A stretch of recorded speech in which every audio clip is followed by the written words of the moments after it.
All right, Lehman. Put your hands together.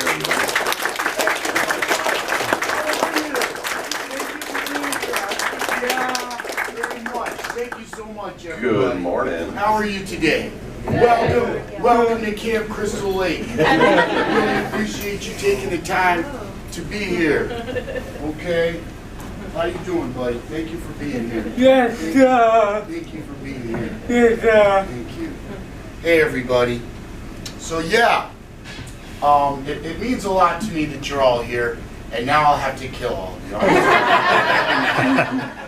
You know, in 1979, a journey began in New Jersey, of all places, when director Sean Cunningham said action, and Jason Voorhees was born. And it was a very odd circumstances that brought about Friday the 13th. Initially, the movie I auditioned for was not Friday the 13th. And I don't know if you know about that story, but by some great stroke of luck, Friday the 13th was created, and I, of course, somehow am the very, very first actor to portray the now iconic character of Jason Voorhees. So I'm happy that you're all here today. And so now you are continuing that journey together with me, and you are all part of the Voorhees family. So thank you for being here. And I don't know, there's microphones and everything? Yes. This is great. I love this. So, yeah, how are we gonna go about this? Are we doing a question and answer, or should I just tell anecdotes, crazy stories about Betsy Palmer? You tell me. We have a short 30-minute session before your picture, your photo op, so everyone needs to just head over after we're done here and get their photos. Oh, okay, sure. Yeah. Yes. Well, we are in an era where everybody likes pictures of themselves. Certainly. I wonder if Jason, you know, you're asking me to speak, and of course Jason can't speak at all. But, you know, maybe if you gave him a phone, he could text you. You know, bring him into the future. What would Jason text? You know, I'm standing right behind you. Oh, JK. You know. Walk faster. Exactly. But so yes, indeed. When I was about 14 years old, I lived in the town of Westport, Connecticut. And that's the same town where Sean Cunningham lived and had his company. So I heard at that early age that there was an audition being held at the YMCA for a movie to be produced by Sean Cunningham and his team. And okay, but it wasn't Friday the 13th. It was a comedy about a ragtag bunch of orphans who win their orphanage back from the mob in a soccer tournament. So I got up there. I went there with a clipboard to appear official, and I was already acting on my way in. And they said, I said, where's the audition? And they said, it's upstairs. So I wrote upstairs on my clipboard, and I walked up the stairs, and they said, wait a second, and I just kept going, you know. And so when Sean and his team decided that I was good for the role of Roger, the girl-obsessed, chubby little boy who, had 80 lines in this movie. Wow, I was very excited, very excited. So we made this entire movie in Westport, Connecticut. It was the same team that made Friday the 13th. Harry Manfredini did the soundtrack. Victor Miller was the writer.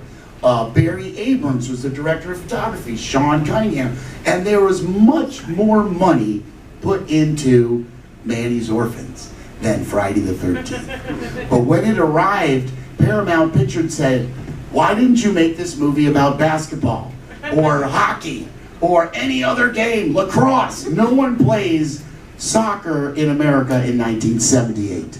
There was no soccer moms. Soccer was not America, okay? So they said, listen, you know, and this happens very often in Hollywood, where a project comes in and they've given them a budget and they say, give us something else. And they said, hey, Sean, we remember this movie you did. It was called Last House on the Left, that you did together with Wes Craven. And there's probably a lot of guys in the audience that don't want to remember that movie because it has this ending sequence, which is rather gnarly, and you definitely don't want it. Like, even my father was like, oh my God, Sean Cunningham, he made Last House on the Left. So Sean wanted to disassociate himself from horror at that time. But he said, okay, this is the way it's going, what the heck? So he had seen the success of Halloween. So he thought, Friday the 13th. That's literally how he thought of it. He took a piece of driftwood and he wrote with those, like, you remember back in the day we would use this kind of metal thing to burn into the driftwood, like arts and crafts in summer camp, okay? And he just wrote Friday the 13th. He put that in Billboard, Backstage magazine, and that's how he got the team and the backers for Friday the 13th. The next thing I know, okay, we had made Manny's Orphans, which was the name of the soccer movie, Manny's Orphans, right? Okay. And, okay, so I'm at home thinking, wow, this is my new summer job, you know, being in movies that never get put out. And so Sean calls me up and he says, Ari, we need you to come back. We need you to come to the, we're doing another movie. We're doing another movie. And we got to get you back here fast because they had limited time and limited budget. And he said, Ari, can you swim? And I said, yeah, sure, I can swim, Sean. He said, great, you got the part. Because what had happened was they were going to cast his son, Noel Cunningham. But Sean's wife said, no way, I don't want him playing that slimy child, you know. Who I am very proud to have played. And I hasten to point out that one time I was doing a convention with Sean and he saw the wonderful dedication of the fans to Jason in no matter what form, and he even whispered to me, he said, maybe I should have let Noel play the role. Too late, my friend. And I hasten to also comment that the way that I interpreted the little Jason body language, okay, that was entirely left up to me. And in my opinion, okay, this was an independent film and they had limited time. So, in other words, they were basically stuck with whatever happened that day. And what happened was violent. What happened was a little boy being brutal. And I don't know if that's what Sean thought was going to happen. See, what he said to me was this. He wanted to scare the bejesus out of Adrienne King. He wanted her to be so scared that when you saw her on the screen, you would be scared. And there was only one way to do that. And that was for him not to say action. Because every actress is waiting for one thing, and they're waiting for action to be called. So she's sitting there waiting for action to be called. He says to me, Ari, the cameras are rolling. Just go out into the water and you're not going to be able to hear me say action since you're underwater. So just wait for the bubbles to clear and come out and grab Adrienne. That's all he said to me. Oh, then he said one more thing. So you're the director. You're the director. When the bubbles clear, that's action. And I thought, wow, I'm the director of this? And I just walked out, I'm the director. Wow. So I got in the water. I didn't even let her see my face at all. They didn't even know what was happening. I went underwater and I thought to myself, now how am I going to come out of the water? Am I going to come out kind of playfully, like we're at a pool playing, you know? And I thought, if you don't mind me saying, I thought, bitch killed my mom. So I grabbed this, an actor looking for motivation. And so my motivation was bitch killed my mom. So I thought no matter who the child was, that they would have that emotional intensity. And I just grabbed the side of the boat, and I was only in about 4 feet of water the way they had done it. So I was, so I had a lot of, I could push myself. So I grabbed, and as I'm in midair, it registers that poor Adrian has no idea what's going on. And she looks up at me and she goes, "Ah!" And that's where they cut it, okay, because then she goes, "Get the off of me!" She grabbed my arm, she threw me, she off of her, and then she tumbled into the water, poor dear, and she said, "Oh, expletive deleted." And then she looked at me and said, "You jumped the gun." He didn't say action.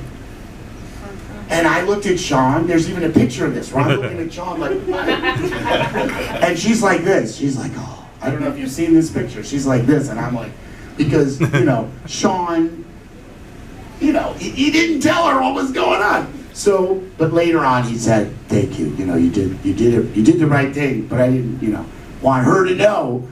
So even in the second take, okay, he says to me, "Okay, we're gonna do it again. Please don't manhandle the actress this time." I was 14 years old. Of course, there was a little bit of comedy going on there too. And then, Sean was always very good at figuring out a way of getting exactly what he wanted. He wanted it to be brutal, he wanted it to be frightening, but he also didn't want it to be over the top. So if he had said to a little kid, "Ooh, kill her," right? Then maybe I would have come out all, with too much. Yeah. So he knew exactly what to say. Sean Cunningham should always be remembered by every fan of Friday the 13th. Because what he did was to invest the characters with what he felt was a believability. So he creates a believable environment which people love to go back to. I mean, when was the last time you went back to to Camp Crystal Lake? People love to just go back and revisit the environment. And I mean cinematically, you can't go back there. But what is it about that? For instance, The Shining was made the same year. A fine film, okay? It's Stephen King, Stanley Kubrick, Jack freaking Nicholson, okay? But do people watch The Shining as often as they rewatch Friday the 13th? No way. Why? Because it's two people having a dysfunctional relationship, yelling at each other in a very gloomy place. Friday the 13th is these beautiful young people wearing barely any clothing, running around doing all the fun things we want to do, and having a good time, and of course, don't worry, they don't get away with it.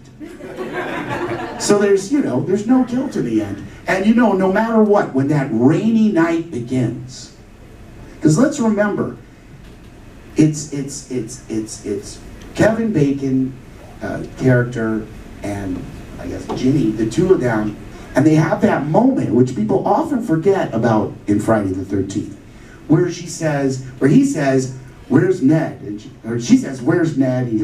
Who cares about Ned? And then he goes, "Ned," and they're just joking about that.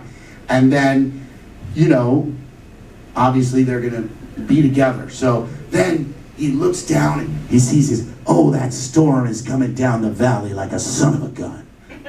He makes that very Kevin Bacon sort of drama school, statement, which was like, wow. But then she sits down, also kind of drama class, but she says this monologue where she says, "I'm taking a shower, and all of a sudden, the water turns to blood." How many people remember that? This is an important turning point in Friday the 13th. It's not just Mama killing everybody. It's also this. So, and that's the turning point. She says, "I call it my blood dream, my shower dream." And that's where everything changes right there.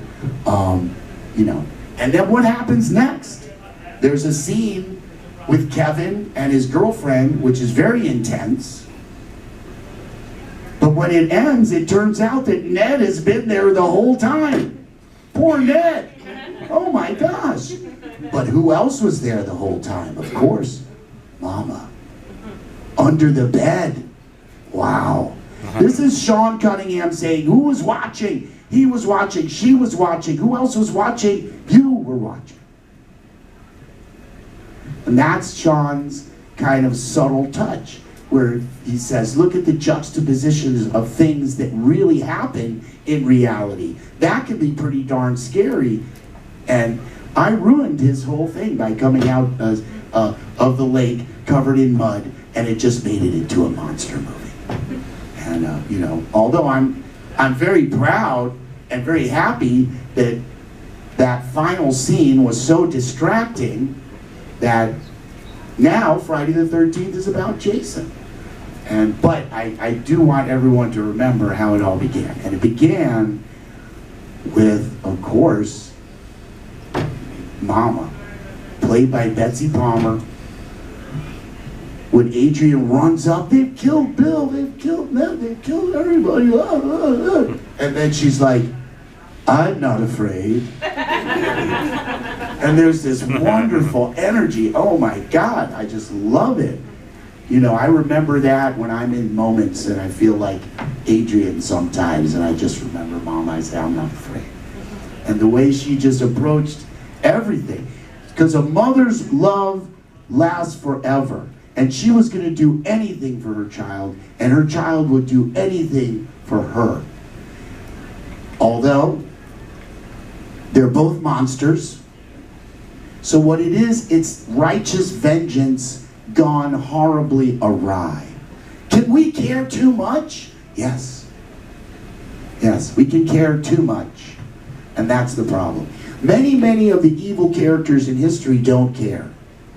What it is that they don't care about people. And they say, oh, I'm going to plot to be so evil and blah, blah, blah. That's fake. That's not even real. Because an evil monster believes in his or her heart that what they're doing is right. That's what makes Friday the 13th so frightening and so scary. Michael Myers has Dr. Loomis. Okay?